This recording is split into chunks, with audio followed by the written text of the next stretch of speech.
Each time he gets a little closer. Each time another detail falls into place. Now the trap works against the Herald of Darkness.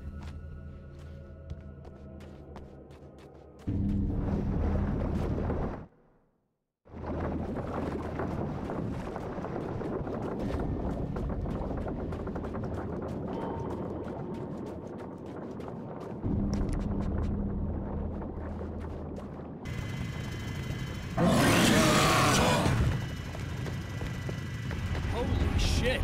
What are you, the King Hillbilly?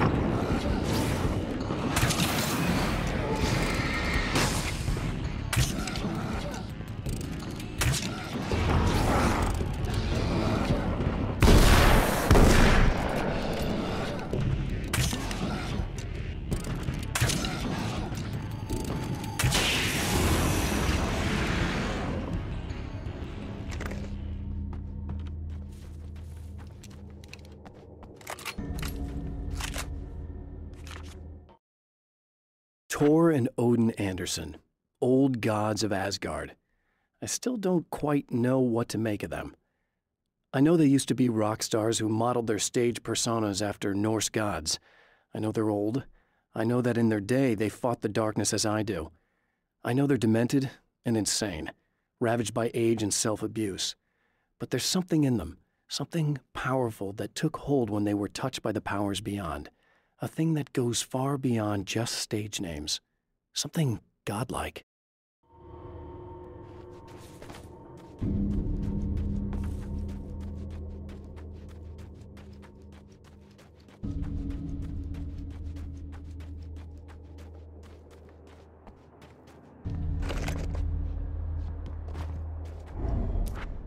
Right on cue, bubbling to the surface from untold depths, the horrors come. The emerging monsters do not expect the warm reception that has already been prepared for them.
Next stop, saving Emma.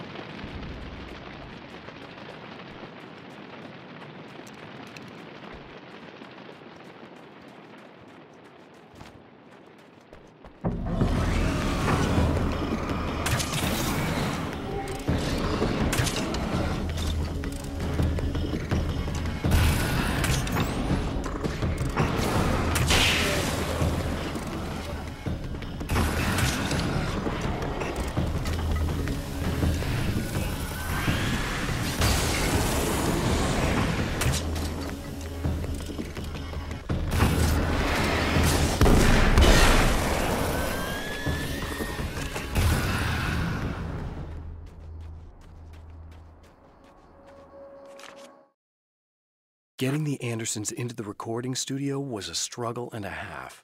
But once they actually picked up the instruments, something happened. They were two old men, and they weren't. They were doddering bags of bone, and they were barely contained power, and there was music. Barry rubbed his hands together. He knew how to pick a winner. Now all they needed was some direction on how to make things a little more modern. Barry had never produced a thing in his life, but he knew what he liked. He knew Balance Slays the Demon was going to be a hit.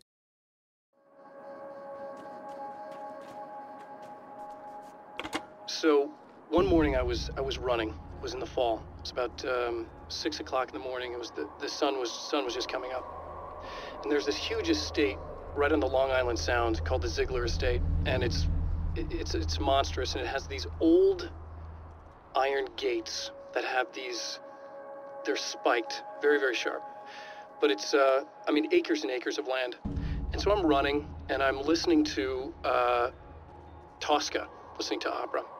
And there's a moment in Tosca where Tosca's about to stab Scarpia, okay? And it's very, very dramatic. And it's there's this huge duet. And so I'm running, and you can see the breath coming, you can see my breath coming. The sun is coming up, and there's this incredible scene happening. And all of a sudden, in the distance, I look, I see something that's on the fence. And as I'm running up, I realize it's a deer.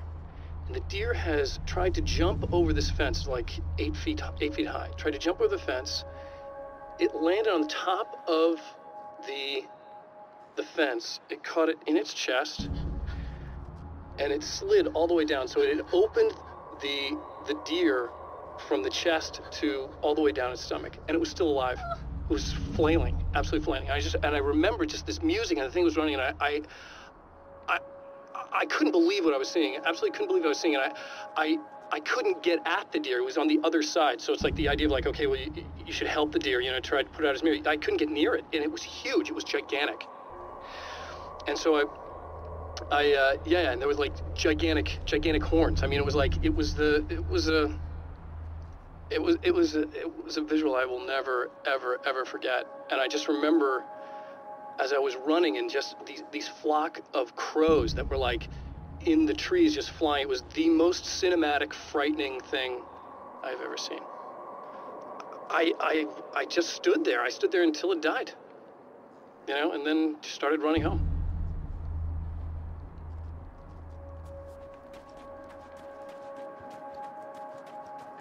Is it bad that this time I just went, oh, he's gonna be right along to save my ass? Not as long as I show up, I guess.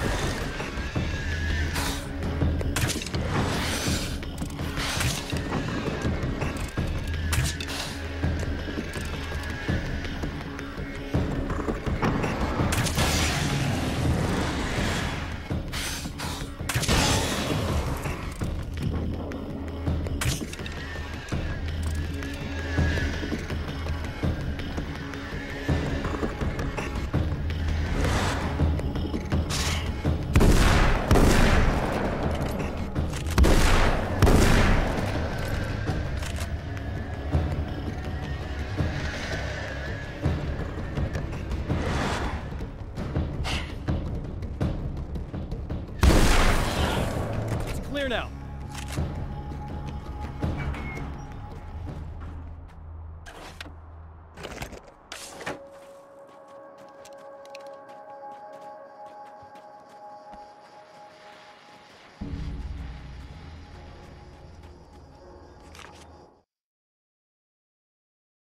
Emma wasn't sure exactly when the man arrived at the motel, but from what she could tell, the party started almost immediately. It was infectious, spreading from one room to another. He was mercurial, almost as if he was flickering through the scene, telling a joke here, throwing an insult there, oozing sex and violence and excitement. She had never seen someone like this before. He looked at her and smiled, and she felt her heart flutter a little. She knew he was the kind of man mothers warn their daughters about, but she told herself it didn't matter.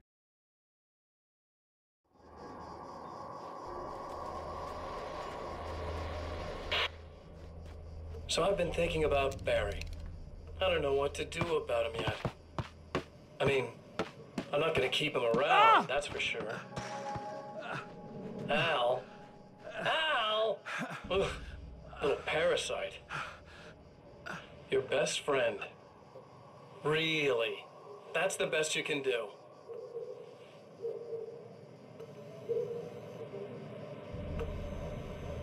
I actually kind of like the guy. He's a plucky little butterball. He plays the clown. That's a hard road to take. But I don't need him sticking his fat face in my business. Did you know he's been hanging out with the sheriff from that shitty little town? They keep in touch. Barry's about the only guy who insists that you're not dead. How about that?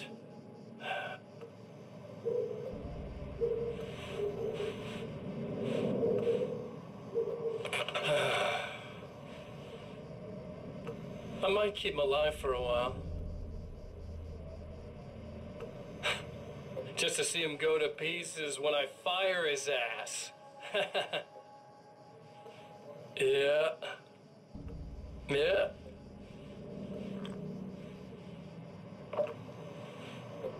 Yeah.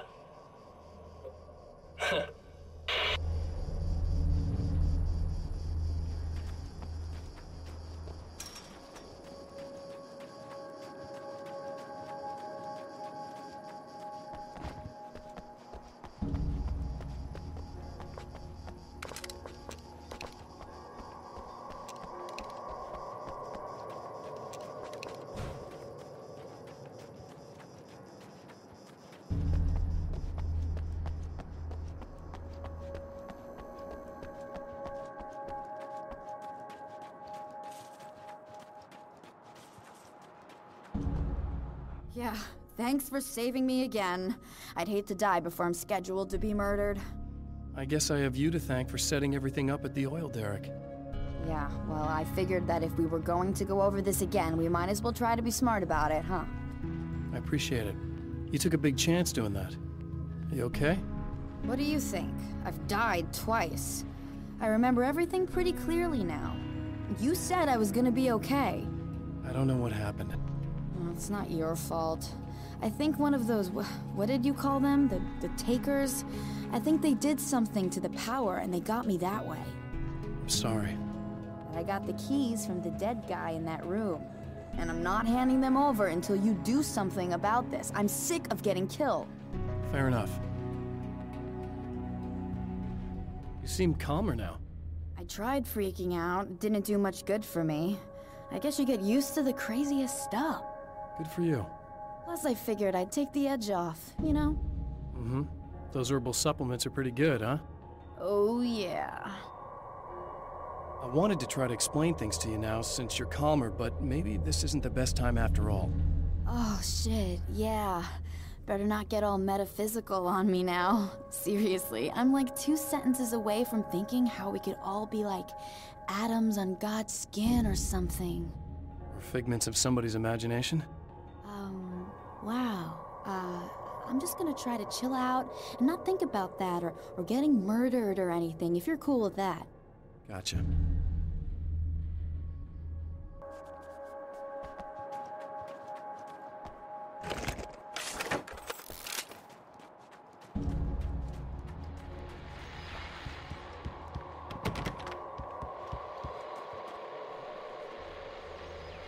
Well, art lovers, are you feeling neglected? You shouldn't. You know Eddie Rodman's got love for you, which is why I actually hauled myself out of bed before noon, just so I could record an interview for your pleasure. Enjoy.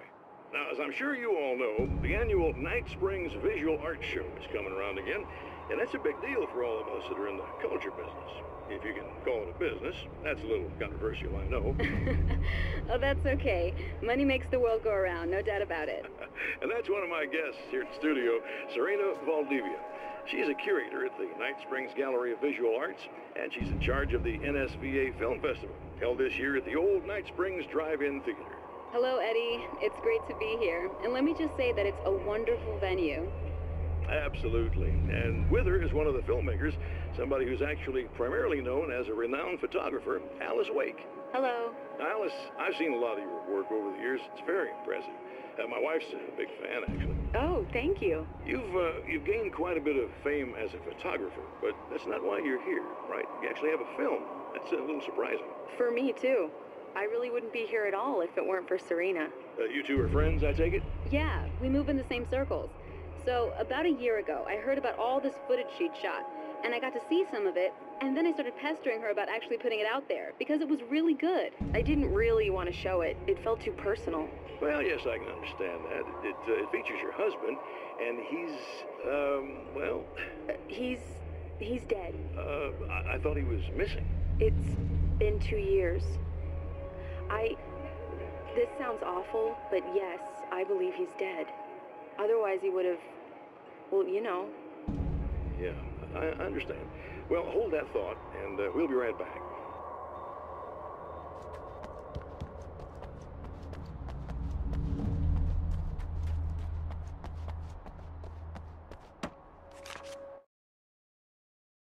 I have seen the darkness twist flesh into new shapes before, but encountering these giants is an extremely disturbing experience. It's as if the genre has been switched on me. There's something out of Pulp Fiction. Twice as tall as normal men and stronger than forklifts, their lumbering gait and slow-witted demeanor brings to mind some kind of mean-spirited caricature of a feeble-minded hillbilly.